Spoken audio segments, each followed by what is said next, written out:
السلام عليكم ورحمة الله وبركاته. النهارده يوم تاريخي، يوم من التاريخ. احنا النهارده خسرنا واحد في التوب فور بتوع كأس العالم، المفروض يعني يبقى في التوب فور بتاع كأس العالم. ماتش محدش بيتفرج عليه اصلا، النتيجه مش محتاج. لا، النتيجه معروفه من قبل الماتش ما يبدا. انا مش عارف ايه ده. احنا قلنا هاي سكور، يعني احنا قلنا 6 7 8 2 1. لا، ومع الشفقة انت تريزيجيه ضيع على فكرة هجمتين فظاع انفرادين، وصلاح برضو العارضه اللي جابها دي الارتو دوت يعني. لا جمدان. احنا في جمدان بيحصل، وري فيتوريا فعلا شايف شغله، وفي تكتيك في الملعب، وفي لعيبه كويسه جدا، وفي لعيبه وحشه جدا. نبدا كويسين، نبدا أو بالحلوين. بص احنا نبدا بالحلوين وبعدين وحشين وبعدين الكريزه بقى. هو من ناحيه كله حلو، فهو كله حلو، فاهمني؟ هو انت دلوقتي كسبت، فانا مش هنبص على الوحش، هنقول كله حلو وخلاص. انما في ناس ما ينفعش نعديها، هنقول اسمه عوض خلاص. 1 2 3 محمد حمدي.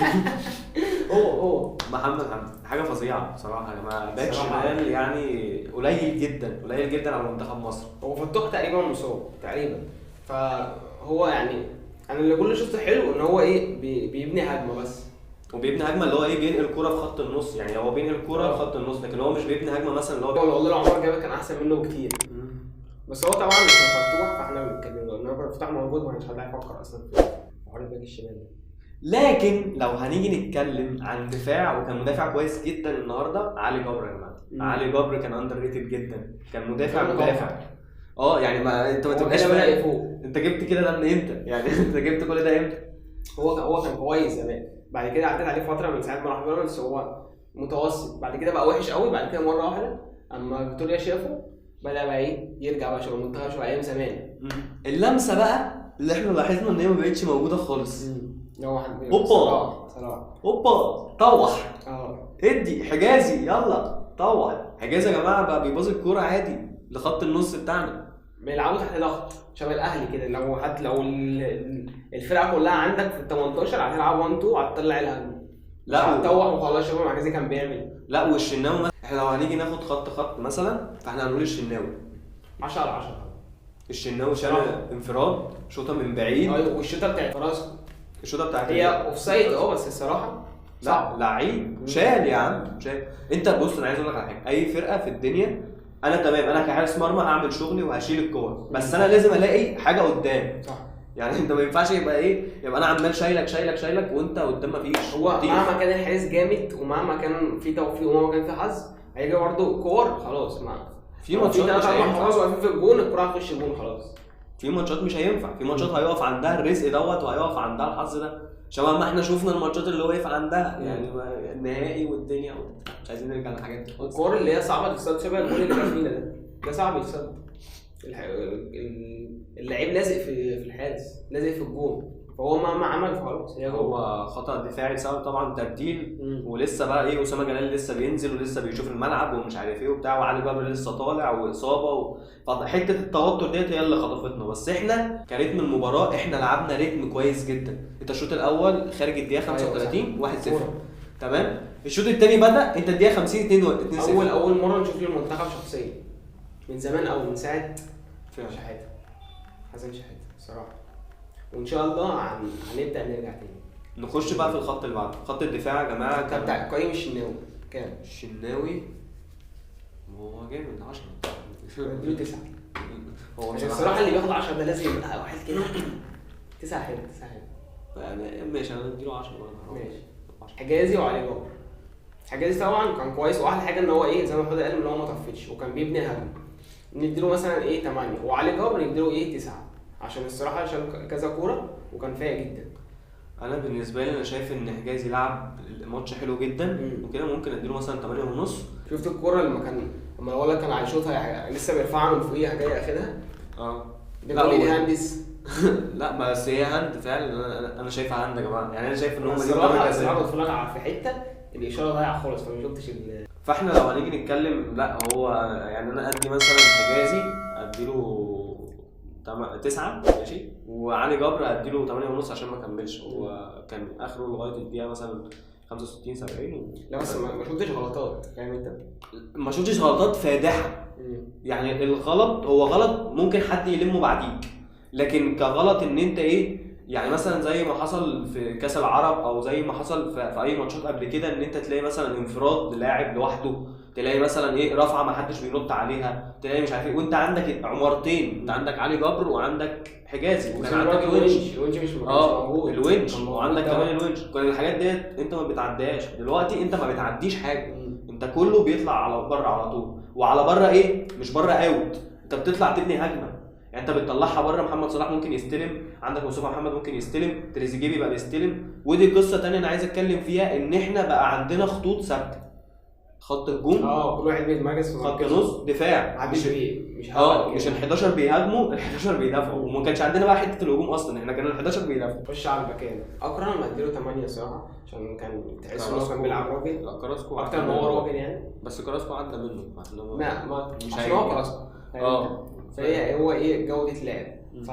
بس هو كذا مره برضه كان حاطط عليه خالص والله، بكذا مره كان بتشوف يجي يعدي منه ما يعرفش يعدي. هو بص، ادام انا زنقتك على الخط هو خلاص اكرم توفيق هيكسب، لكن لا لما بيديله مساحه لا كراسكو لعيب كده، فبيحاول يعمل مساحه. بس محمد حمدي دوت ما اعرفش اصلا الصراحه احنا جبنا ليه محمد حمدي. يعني انا بتقييم انا، يعني انت تقييمته بكام؟ اقل واحد الصراحه كنت مديله مثلا 5، وانا مديله 5 عشان هو حلو، عشان فاهم، عشان ما فيش حد يعني يبقى خسران يبقى كسبان وتديله اقل من 5 صراحه. يعني انت عشان كله كسب، فانا ايه جايب كله حلو بقى، مش هجيب واحد مثلا واقول لك ده وحش وفيه خلاص بقى الكلام ده لو احنا خسرانين. وانا بصراحه كنت هديله 5 برضه، لان انا بس انا ما شفتش منه اي حاجه مميزه، يعني ما شفتش منه مثلا قطعه مميزه. انا شفت حاجه واحده بس، اللي هو كان تريزيجيه تقريبا وزاوله له كده، هو كان جاي في النص يعني جاي مداله تاني بس هو كتحركات ممكن يكون كويس، قطعت منه في الاخر. بس هو كتحركات ممكن يكون كويس، وبيتحرك في النص كويس وبيباظي في النص كويس،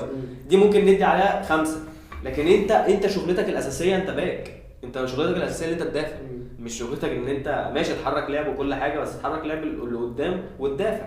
فعندنا بقى ايه، نخش على خط النص. كان عندنا 2 ديفندرات عالميين النهارده. كان عندنا النني تحس ان هو توماس باردي وتشاكا في نفس الوقت الاثنين في بعض الصراحه كان فاق لا وبيعدي من واحد والتاني بيلف يعني بالنسبه لنا حاجه غريبه دي. احنا كنا مقضينا افريقيا صفار، النني كان مقضيه صفار. النني تقيمه بكام؟ الصراحه 9. انا كذا مره ياخد الكره ويلف باللعيبه، وكذا مره ياخد الكره مش ياخدها جاي راجع زي ما بيعمل كل مره، لا ياخدها ويبني هجمه. والكره اللي اداها لتريزيجيه في اول الماتش خالص لما تيجي زيها دي كانت كويسه جدا، ان هو يرفع عينه ويشوفه كده وفي لحظه مناسبه. يعني هو اخر ثانيه كمان كان هيبقى اوف سايد خلاص. بص هو انت بعد اللي انت قلته دوت، فانا هدي النني 9. النني عمل كرة تانية برضو لو انت تلاحظها، كانت مع زيزو واسمه ده محمد صلاح. لما محمد صلاح وقف ورجع ورا لزيزو، وزيزو اخد الكرة ووزع محمد صلاح في الكرة اللي هي جت في العرض. الكرة ديت انا شايف تكتيك وشايف فكر، وشايف ان النني لا فعلا بيبوظ الكرة صح. النني اللي كان عنده مسبسات فظيعه وما تبقاش فاهم هو بيعمل ايه، واخد الخط رايح جاي وبيباظي ورا، بس لا النني يعني تحس ان هو ايه يا معلم انت في انت استويت ولا ايه؟ لا بس الصراحه انا لا جامد كوره بجد. طارق حامد، انا اهلاوي واهلاوي جدا، لا طارق حامد جامد. طارق حامد لازم يكون موجود في المنتخب، لازم يكون معاك واحد كده، واحد يخبط وواحد يزعج اللي حواليك، يخرجهم بره تركيزهم. اللعيبه تخاف منه، خلى دي بروين اصلا يطلع بره الدنيا خالص. دي بروين النهارده انت ما شفتهوش، واتخرم مصطفى محمد وشغلانه واتخرموا ودخل جول. يا ريته خرموا، بس ده خرموا بجول، يعني هو خرموا ودخل جول. فيعني لا، وطارق حامد برضه اديله 8.5 مثلا، عشان انا ما بحبش برضه العنف، بس هو ايه لا لازم يكون في واحد في المنتخب. اديله 8 عشان برضه ايه بيعمل كذا مره، ساعات بيتغابى بقى، فاهم انت اللي هو الكوره خلاص لا بيتغابى، يبقى الكوره معايا مسرح جاي مديك بالرجل كده، فاهم انت ليه مالهاش لازمه تاخد انذارات. انا بتكلم في الحته دي. نخش بقى على الهجوم. الهجوم بتاعنا اللي النهارده عملوا ماتش تكتيكي رائع. الحاجه الحلوه ان هو بيفتح اصلا، هو اللعيبه اصلا قبل كده ما كانوش بيفتحوا اصلا. لا والتكتيك اصلا انت كان كل تكتيكك الفتره اللي فاتت انا هباظي لصلاح وهنشوف هيعمل ايه بعد كده، يا اما هو هيشوط يا اما هيرفع. دلوقتي صلاح لا، صلاح بينزل نص الملعب يستلم منهم الكوره، بيبني هجمه، يا اما بيبني هجمه لقدام يا اما بيعدي عشان يباظي اللي بعد كده، فاهمني؟ يعني ما بقاش الموضوع ايه على صلاح بس، لا ده تريزيجيه بقى بيطلع، مصطفى محمد بقى بيطلع، عندنا اسمه دوت محمود حماده، لازم الواحد يشوف الولد دوت وانت كويس. ما قلناش عنه صح، محمود حماده كويس قوي ومش بيخاف، فاهمني؟ يعني واحد اول مره يلعب منتخب، او ده تاني ماتش تقريبا او تالت ماتش، فاهمني؟ ويلعب منتخب ضد بلجيكا ماتش ودي بس برضه الانظار عليك. ففكره انت تلعب بثقه كده، لا دي حاجه كويسه جدا. هو شغال مع ري فيتوريا من ساعه ما جه، وهو بياخد معاه محمود حماده، واحنا ما كناش نعرفه يعني مين محمود حماده، بس احنا عرفناه من ري فيتوريا. هو بيلعب في فاركو وماشي كويس معاهم، لكن كمنتخب هو ماشي معانا كويس جدا. هي دي شغله المدرب، ان هو يجيب لعيبه انت مش شايفها لكن هو شايفها. ما دي رؤيته، دي رؤيه مدرب هو. دي فاحنا عشدنا جدا جدا بدور محمد صلاح ككابيتانو كلاعب في الملعب. مصطفى محمد فعلا يستحق ان هو يبقى موجود في النادي الفرنسي، وتريزيجيه واكتر كمان ان شاء الله. يا ريت تريزيجيه حد يجي يخطفه ويدفع الشرط الجزائي بتاعه وياخده في اوروبا. هو حرام الصراحه تركيا، حرام يبقى يفضل موجود لغايه الساعه عنده 32 سنه في تركيا، وبعدين يدور هيبقى فين بعد كده. خلاص كده هو فضل كده خلاص. لا حرام، تريزيجيه فعلا لعيب كويس جدا جدا. اول كوره بتاعت تيبو كورتوا اللي اخدها على العالي وشاطها جت في المقص، بس طبعا تيبو كورتوا يعني صدها بس ريال. بس دوت انت ريال ده ما ينفعش لو في افريقيا يا عم ماشي. لو في افريقيا ماتش اثيوبيا الاخير اللي خسرناه 2-0، لو نفس الكوره ديت موجوده كان الحارس هيصدها شبه كورتوا، كانش هيشوفها اصلا يعني، كانت تبقى في الجول. هو مش حارس بس. فلا احنا النهارده عملنا ماتش كويس جدا. طيب تقييماتك لخط الهجوم بتاعنا مع محمود؟ هو مصطفى 10 خلي 10 عشان بدري بتاعه عجبني قوي الصراحه، وتريزيجيه 9 عشان ضيع كتير بس كان بيفتح ودي حاجه حلوه. فاهم انت؟ وصلاح نديله 8. ليه كده؟ عشان ارتو دي بتاعته ازاي ضيعها؟ هيجيبها في عرضك مش عارف جايبينه منين يعني صراحه. من ليفربول، احنا جايبينه من ليفربول، جايبينه من ليفربول. بص هو احنا لو هنيجي نتكلم عن محمد صلاح برضه عمل كذا كوره برضه كان بيلعب بطريقه غريبه، مبوظيات بيبوظي غلط وحاجات غريبه، وكل كذا مره اتقطع منه. ما هو ضغط برضه يعني، انت فاهم؟ انت لما تيجي 3-4 يضغطوا عليك بيبوظيها يا عم، غير بيبوظيها فاهم يعني. هو برضه ماتش ودي فاهم، فما فيش عشان كده مسكنا يعني الحمد لله وكسبنا وماتش اوروبي. بس انت برضه زي 2-0 كنا فرحين اكتر. والله اللي كان بامانه كان هيبقى حاجه خرافيه بجد يعني. هو كده وكان النتيجه دي هتتسجل في التاريخ، احنا كده وكده كسبنا بلجيكا 2-1. بس انا اللي كنت خايف منه قوي قوي قوي ان يحصل فينا شبه ماتش البرتغال، وانا كنت كلمتك في الموضوع دوت، وكان هيحصل فينا كده. لا مش قصه كريستيانو. طب ما احنا داخل فينا جون الدقيقه 70 وكان ممكن يخش فينا جون تاني. لسه فاضل ثلث ساعه ولسه فاضل برضه وقت اضافي يعني 25 دقيقه بلجيكا ما دخلش فيهم جون. بلجيكا دخلت 3 اجوان في اليابان لما كانت هتخسر في اليورو، دخلت فيهم 3 اجوان في قد ايه؟ في 10 دقايق. طق طق طق طق. لما لوكاكو عملها بالكعب اللي اسمه دوت الدبروين، طق طق اجوان. فاهم؟ فهي نفس الفرقه ديت ما تقدرش تعمل معانا كده، لا تقدر تعمل معانا كده، بس احنا ثبتنا في الملعب. دفاعنا كان كويس جدا، دفاعنا كان منظم وكنا بنهاجم كمان، ما كناش راجعين 11. محمد صلاح انا اقيمه بان هو هياخد 9 لان تكتيكيا كان كويس جدا محمد صلاح. تريزيجيه برضو 9 عشان برضو هو كان تكتيكيا كويس لكن مش موفق. مصطفى محمد هديله 10 لان هو كان كويس جدا النهارده تكتيكيا ودخل جون وخرج البيت. فالموضوع يعني هو خدم اللون اصلا ده خد 5 نقط خلاص. على فكره يا جماعه تساوي بس منتخب مصر لما يبقى الموضوع ليه علاقه بمنتخب مصر انت كده خلاص، انت خدت قلبي وقلت لي. بس احنا اللي عملناه برضه دوت ده كده هيخلي شكلها وحش قدام اوروبا طبعا، تمام؟ عشان منتخب مصر اللي خسرها وهتخليها بقى داخله كاس العالم خايفه وتركز اكتر، وهتخلي اي فرقه هتخسرها. لو يوسف اللي بيصد كان اللي واقف ورا الكاميرا كان جاب ده عادي. مثلا كل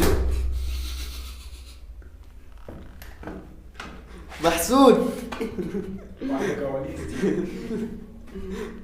لا يا جدعان الناس قالوا لنا فورا للدرجات دي الكراسي.